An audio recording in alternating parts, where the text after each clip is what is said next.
lórí orin wèrè la fi ń wo wèrè tí Alhaji Adébísí Àkànbí Táyé Currency tó kọ níbi ayẹyẹ ìgbadé Olúbàdàn tí ó dẹ̀ ti mú everybody máa drag ẹ̀ ní online gbàgbósì yẹn ó pọ̀ gan o. ẹ wo Táyé Currency fún ara ẹ̀ bàbá honourable ó ti sọ̀rọ̀ síta ìdí tó fi kọ orin wèrè la fi ń wo wèrè níbi ayẹyẹ ìgbadé Olúbàdàn tuntun ọba Rashidi Ládọjà òun lẹ́gbọ́ nínú fọ́nrán yìí. ó ní ẹni tó bá béèrè ọ̀rọ̀ gangan ló ń fẹ̀dí ẹ̀ gbọ́ o. ìdí tí mo fi kọ orin wèrè la fi ń wo wèrè níbi ayẹyẹ ìgbadé Olúbàdàn ẹ gbọ́ o. ẹ wò ó tó bá jẹ́ gbà àkọ́kọ́ lélẹ́yìí tẹ́ ń darapọ̀ mọ́ mi lórí ìkànnì yìí ẹ dákun ẹ máa bá ń kílìkì lórí subscribe button ẹ bá ń like ẹ bá ń share ẹ bá ń pín kó délé kódókó dáadáa. ó yá ẹ jẹ́ ká sáré jọ gbádùn ẹ̀.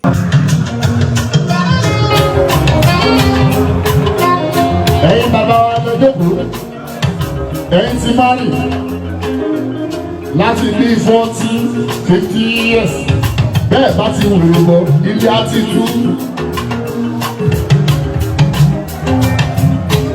bíyàwó bá ti wùrù bọ̀ fọ́kọ ilé onínú láíláí. obìnrin má tún jẹ́ ń túdù pé kọ́ yẹ pé ń nà ó bọ́ ṣe fún yín ní débísí ó fi ẹ má jẹ́ ìṣọ́ ó fi kíní yẹn sí fún yín lẹ́sẹ̀ dídò bí ò bá ti wọ̀ ẹ̀ní Adélékè láíláí.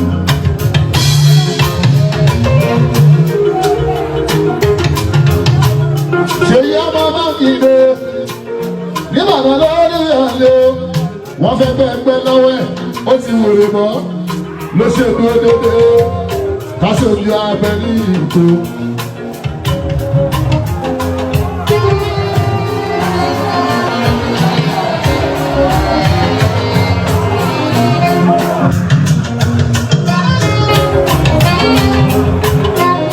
ẹ̀yin bàbá wa lọ jókòó ẹ̀yin ti máa rìn láti bí 40-50 years bẹ́ẹ̀ bá ti wùrù bọ̀ ilé á ti tú.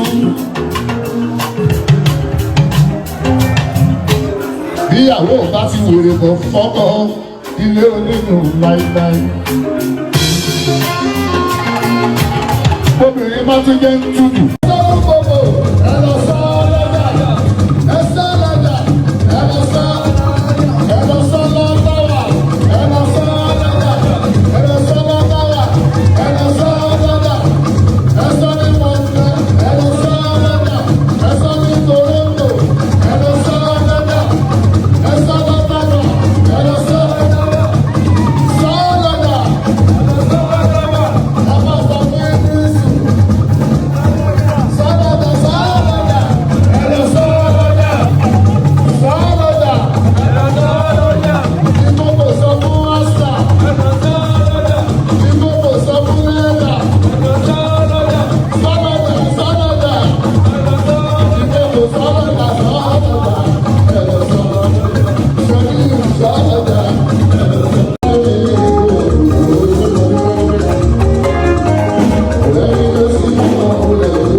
ó bọ́ ṣe fún yín ní débísí ó fi ẹ má jẹ́ ìṣọ́ ó fi kíní yẹn sí fún yín lẹ́sẹ̀ dídò bí ò bá ti wọ̀ ẹ̀ní Adélékè láíláí.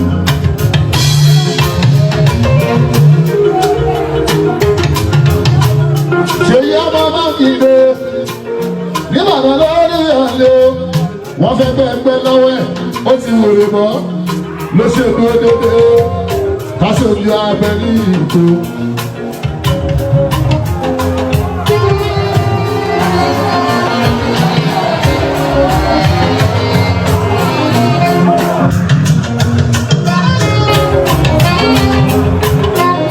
ẹ̀yin bàbá wa lọ jókòó ẹ̀yin ti máa rìn láti bí 40-50 years bẹ́ẹ̀ bá ti wòrè lọ ilé á ti tú.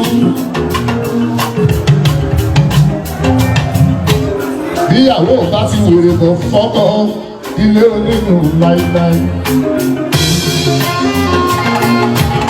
obìnrin má tún jẹ́ ń tútù.